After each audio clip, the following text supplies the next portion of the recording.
Fresh.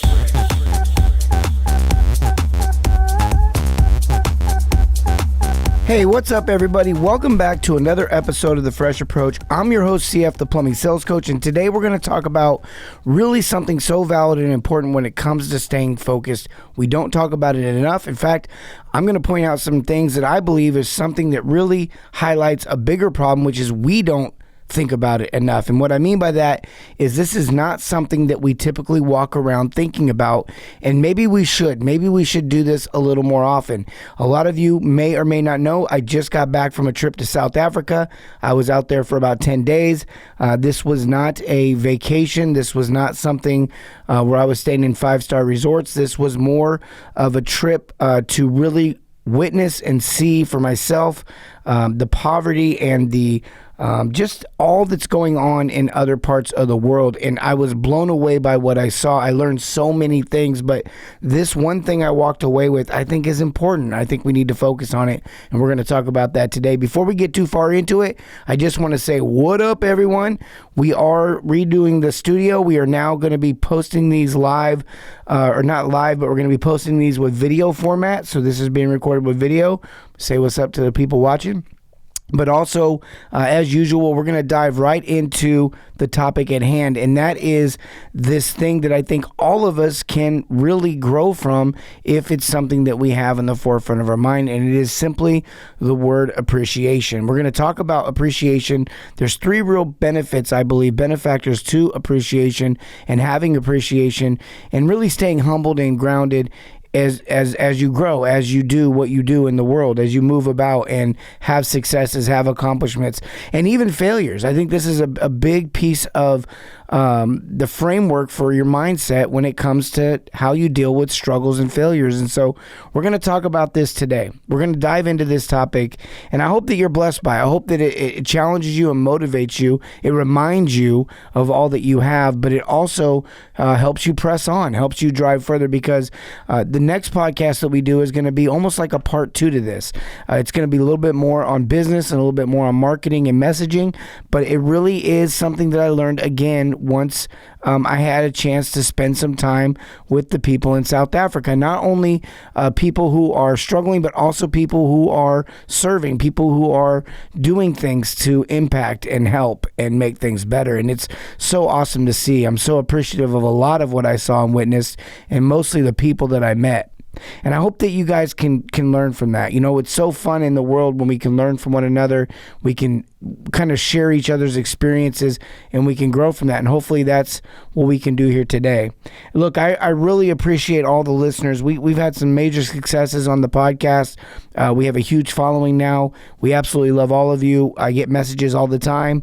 I just want to make sure that you guys are aware that we do this podcast because we want to make sure that we are making an impact. We are serving our community. And the idea would be that you would take this information and you would go into your communities and serve. And so that's the pay it forward model here, is that we would give information and help and advice based off of my failures and maybe successes in the plumbing industry, but also as it relates to other businesses I've owned. I've owned a few. If you guys have been following long enough to know, you know that I've now started from scratch and owned 3 different businesses that have done 7 figures, and we've really had a lot of fun doing. They're all different models, all different industries. And then on top of that, I ran a plumbing company for roughly 3 years, and before that I worked with a plumbing company for about 3 or 4 years to help them get sellable and really explode in their revenue models and how they service and how they take care of customers. And through that process, I learned really the right way to run the service plumbing company. And so that's what we draw off of on this podcast, is those experiences and those challenges that I went through. Mostly, again, a lot of failures. And then we had to work through those failures. And one thing I would say is I'm not smart enough to really figure out maybe I should quit sometimes. And so sometimes I'll press on through when I shouldn't. But at the end of that journey, going through those thicker brick walls, it's worth it. I'm telling you, it's worth it. You learn so much more in the journey than you ever do in the destination. And we talk about that. We love that. And we preach that inside of our program with all of our clients, with all the plumbing companies that we coach and train. Just the idea of that. You've got to stay focused on the fact that you're on an everlasting, nonstop journey. And when I was in South Africa, I saw that. You know, I was reminded of that everyone's journey is different. I remember going to Ecuador back in 2009, 2010, and one of the big epiphanies I had was when I first got there, I saw the gap in stuff. Meaning, we had stuff, TVs, flat screens, different things like that. And I saw the gap in that, and I thought, man, if we could fill that gap, it would improve the lives. It would make it better. It would give them hope. It would give them, entertainment. It would give them. And what I learned was, man, they didn't care about that. What they cared about was connection with people, the relationships, the family. They didn't really look at it the same way I did. My perspective was off. My perspective was skewed. This often happens in business a lot of times, where we play the comparison game. It's a dangerous game to play. It's a dangerous game to play not only when it comes to business, but it's a dangerous game to play when it comes to your personal life and how you go about your personal life, where you find your joy from. Are you a social media junkie where you compare all the time what you're doing to what others are doing? You'll never win that battle. You will never win that battle. Because it's not a real insight into that person's life. It's just a snapshot. It's just a quick snapshot, a quick glimpse. A lot of times when I see these photos online of people all having fun and having a great time, I'm like, yeah, what was the fight that happened right before that to get that photo? If you've ever had a family photo, you know what I'm talking about. There's a fight that ensues right up to the photo. You stand here, you stand there, everyone smile. Look this way, on three. Come on, guys, knock it off. And there's this glorious smile, and they're like, oh, they're having so much fun. Okay, so we have to have perspective. It's important to our mindset. And today, we're going to really highlight the appreciation portion of that. There's 3 things that I want to cover with you as far as appreciation and how it impacts you and how it can absolutely benefit your life. The first one is pretty straightforward. It's calming. Having an appreciation is calming. What I mean by that is sometimes when you see somebody achieve something, it can be calming, it can be joyful. And other times when you see people struggle, you can have a newfound appreciation for what you do have, and that can be calming. Two different types of calming. But it is very calming. I remember when I was down in South Africa, and we were at a particular ministry organization, and we were just kind of looking at some people who were terminal, and it wasn't about poverty. It was just they were sick. They were sick, and they had a disease that was incurable. They were terminal, and you realize, man, they've got the brevity of life. Man, they've only got a little bit of time left. That customer that got mad at me, is that really that big of a deal? The different things that we get upset about, it's all perspective. It's all comparison. It's only important to us because it's important to us. But once we gain perspective, once we get some appreciation, all of a sudden that changes. The weight of that problem changes. The severity of that problem changes. You ever had a day where you were kind of upset about something, struggling with something, irritated by something, and you go up to someone else and you're like, hey, how's it going? And they tell you something earth-shattering, like they just found out they have some stage 4 cancer, or someone in their family has stage 4 cancer, or some severe thing, something so much greater than your problem, and you start to realize, like, man, my problem isn't that big of a deal. Now, what we can find in that, what we can pull out of that truth is there's a reality that other people's lives are affecting our happiness, our joy, good or bad, positive or negative. I remember my friend telling me one time that his spouse got a raise. This is back in the day, but she got a 25-cent raise. She was happy. She was like, man, this place gets it. They love me. I'm doing great here. They just gave me a raise. The very next day, she found out someone else got a 50-cent raise, and now she's upset. But nothing changed. Nothing changed in her life. She still got that 25-cent raise. Absolutely nothing changed. So what do we learn from that? Well, we can learn that maybe if we're trapped in this comparison game, maybe we ought to look at it from a different angle. Maybe stop looking at what everyone else has and start looking at what other people don't have. And how can we be now the solution to that? How can we be the bridge for that? How can we be the hope for that? It's a much better life. It's such a better, more pleasing life and rewarding life to live that way than to stop chasing what everyone else has and to start giving to those that don't have. It's powerful. It's calming. But that leads us to our second point, is it's challenging. It's calming and it's challenging. It should challenge you. It should drive you to want to do more. It should drive you to want to be more. It should cause you to want to go make impact, to not live the same way you were living. And how can I maybe take some of the things that I do have and start applying them to the people that don't have, instead of constantly trying to acquire so I can match those that do have? Because I'll tell you right now, me and my wife both had to go through this, and we had to wrestle with this. But there was a period in our journey where we started to make a lot more money, and it came in rapid and it came in fast. And it started to take control. It started to take hold of who we were, how we identified, what we pursued, what we were after. There's no joy in that, by the way. There's absolutely no joy in that, I promise. You have to start looking at these resources, whether it's time, skill, money, whatever the resource is, and you got to start looking at, like, how can I make impact? What can we do with this to now improve the lives of others around us? Because the joy in the relationship that you acquire is so much greater than the stuff that you have at the end of the treasure hunt. You know, it kind of reminds me of this movie, super old movie. It wasn't that good either, but it was called Rat Race. And everybody was just pursuing at any cost, step on anybody. And it's kind of like how life is, you know, we pursue. In fact, the idea that we pursue is what drives the instinct to feel bad for somebody because they don't have. Are they really that bad off? But what are the things that they don't have keeping them from that could matter, like relationship?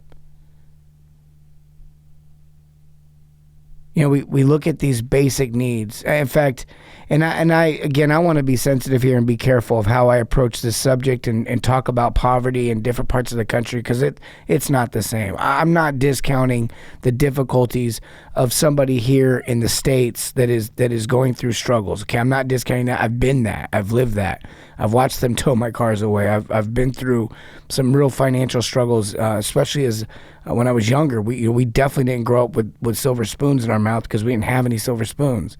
So it's like I get it. Okay, I did the free lunch thing for a while, food stamps. Then as an adult, struggled. I mean, financially struggled. And I get that. But when you go to these other countries and you see them struggle, it's a different level. I mean, we're talking about basic needs. Basic needs. Clothes, food, shelter, water. Just a clean environment. When I say clean environment, I don't mean like, you know, the Ritz-Carlton. I don't even mean the Comfort Inn. I mean, in one situation, we're there and the way the water in the city floods out, sewage and drainage kind of overflows into certain areas, settlements where people live. And the trash gathers there. And disease gathers there, and it's not safe. That's crazy when you see that stuff and you start thinking like, oh, they don't need TVs. Your perspective changes. And you should be challenged to want to do something about that. You should be challenged to want to do something about that. There's a healthy and unhealthy imbalance to that. I get that. But at the same time, man, it can't be about the next thing we acquire. Because I'm telling you, like I said, me and my wife, we learned really hard. Number one, you can never stop acquiring. There's always something else that you can't afford. There's always something else that you can't afford. There's always one more nicer thing. There's always one more step up. There's always one more upgrade. Okay, there's always something better that you can spend your money on. And you can convince yourself to do it. It's easy to do. But the idea of having appreciation for what you have and appreciating what you already have and stop pursuing what you don't have is calming, and it should be challenging. It should challenge you to want to be more and do more for people. It should challenge you in the way that you example for others, your own kids, your grandkids, your friends, your family. It should challenge you. It should absolutely challenge you. Okay, look, the third one is really powerful because for owners out there that are like, man, it's hard to find good people and it's hard to get good employees, and this third one's going to be really, hopefully, an aha moment for you, an epiphany, kind of a game changer. And I think it's going to really help you guys understand the power of attraction and getting people to want to work with you. But we'll get into that here in just a second. I really just want to announce a couple quick things. We got some really cool stuff coming up. We've got software coming out. We've got special packages for you guys for software. It's going to be coming out at the beginning of the year. It's unbelievable. It's AI technology. It's like having me in the home with you so that you can diagnose and build options effectively, quickly, and options that would sell, options that customers would get excited about. The big goal here is helping you and the customer understand that there's bigger issues going on in the home and helping you guys have that conversation while they're seeing the realities of needing to get that diagnosing done. The software is going to help you guys do that. I cannot wait to release that. That's coming out. Get ready for that. Get excited about that. What? Cannot wait, because I'm telling you right now, that's going to be a game changer. Cannot wait for that. Also, we have openings in our coaching program. If you guys are looking for coaching, I can tell you this: when the software comes out, we are going to be charging for the software. The people in our coaching program are going to get the software for free. So if you're already in the coaching program, when the software comes out, you'll get an early release beta test, and you'll also be able to get that software included with your package pricing. So reach out to us if you have any questions about that. We've got a team that wants to help and support and get all your questions answered. And if you have any interest in being a part of our program, we might even let you come hang out with us for free and check it all out before you do anything. So also just remember, we don't have contracts here. We pretty much keep it easy peasy and just say, look, our value and what we provide will be enough to keep you around. So no risk. Just get involved, and we would love to have you in our community. We do have limited space on that based on what market you're in. We do fill up. I know that certain markets are closed off now because we've got too many clients in those areas. But reach out to us, and we'll definitely let you know if we have any openings. All right, look, I'm telling you, this third one is a game changer. When I was down there and I started realizing, like, hey, man, this perspective that I have has to be, and keep in mind, when I went to Ecuador, it's like 2009, 2010. I actually went twice, the end of 2009 and then halfway through 2010 or beginning of 2010 or whatever, mid-April. Yeah, April, I think, April, May. And that's 13 years ago, 13 years ago, I think. Yeah. So I've gotten away from that thinking of like, man, stuff isn't important and that kind of thing. But going back down there just recently reminded me of a lot of that stuff and taught me some new things. And I was just really focused on this idea of appreciation when I walked away. And the last one is really kind of a result of appreciation. So the first one is it's calming, which is a result, but it's also kind of part of the process of appreciation. It's challenging. It'll get you to want to be more and do more and help and make bigger impact, maybe make impact at all. But the last one is more of a result as it's kind of comes at you. The other ones are causing you to be different, but this last one is causing other people to be different. And that is it's contagious. It's contagious. See, when you appreciate your employees, that's contagious. People want to work for that person, want to work for that company, want to be a part of that team. People just want to be considered. People just want to be appreciated. People just want to be remembered.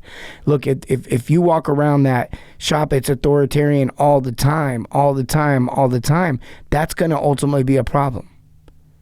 Okay? There's got to be accountability inside of your business, but there has to be appreciation. And it's contagious.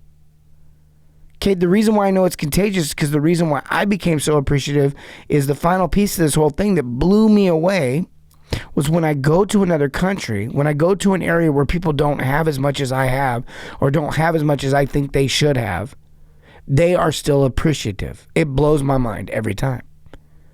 I could show up and just spend a half hour with a kid and color and sing and play games, and they're appreciative. It's like, man, appreciative of so little, and yet I have so much. If you become appreciative, others will become appreciative. As that starts to happen, you create it's a contagious cycle. It overflows into your customers. Your customers then feel that and start to become that.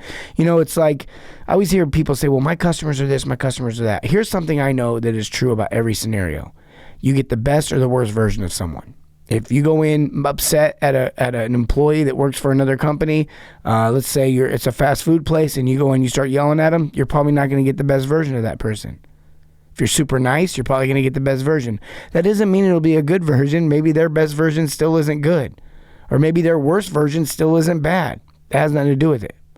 What we're trying to do is get the best version out of each person. The culture of appreciation, the concept of appreciation, I just said it challenges us to be more and do more. So if you're appreciative of your team, they will be challenged to do more and be more. If you're appreciative of your customer, if you walk in that home and you're running that call and you're focused on how it's affecting you and you don't want to be there and it's going to be more work for you, that the customer's going to feel that. They're not going to feel appreciated, and they're not going to appreciate you. But in retrospect of the same thing, if you come in appreciative, then that should be contagious and that should overflow. Again, you may not still get a good version of somebody. Their best version of themselves may still be bad. But at the end of the day, you're getting the best version of them. And that should be the goal. To create a culture that gets the best out of everybody. To be the person that goes around and gets the best out of everybody. Okay, one of the main things I learned in South Africa was appreciation. It's necessary to stay focused. It drives you. It calms you. It focuses you. And then it challenges you. And then it's contagious and it draws others to you. So therefore you create a team and you create a movement. And that's how you grow a company. Now we're going to talk about the actual physical things you need to do in order to grow this company when it comes to marketing, messaging. We're going to talk about that on the next podcast. I specifically picked up on this because I saw so many different organizations in South Africa. And over the last 10, 20 years, they've grown at such different rates, meaning some have blown up and they're huge and they're helping all kinds of people, and some are still small and trying to figure it out. But I saw this one commonality between the ones that blew up and the ones that didn't, meaning the ones that blew up are doing it and the ones that didn't weren't. And it was very simple and very clear to me. And I was like, wow, this is so crazy. I got to tell everybody about this because this is going to be a game changer. If you're having trouble with growing your company or attracting customers or attracting employees or just being able to sustain, this is probably one of your problems. This is probably your problem, your main problem. So we're going to talk about that in the next episode. I cannot wait. As always, I love you guys. Remember, this stuff we're talking about is service plumbing and how to apply that to your business, maybe even customer service and how to treat people. No matter what industry you're in, you could probably pick up some of these things and apply it to your business. I get feedback all the time from people from all different kinds of industries that say they apply this stuff. But man, this right here, this is for people. This is for anybody. This is, if you're a human on earth, what we just talked about on this podcast today is for you. And so I hope you guys apply this. I hope you guys take this and you take it to heart, and it causes you to move forward. It causes you to be more. We love you. As always, remember, serve your community in everything, not just plumbing. Have a great day. Thanks for listening to the Plumbing Sales Coach podcast. Be sure to follow us on Facebook and Instagram, and check us out on the web at theplumbingsalescoach.com.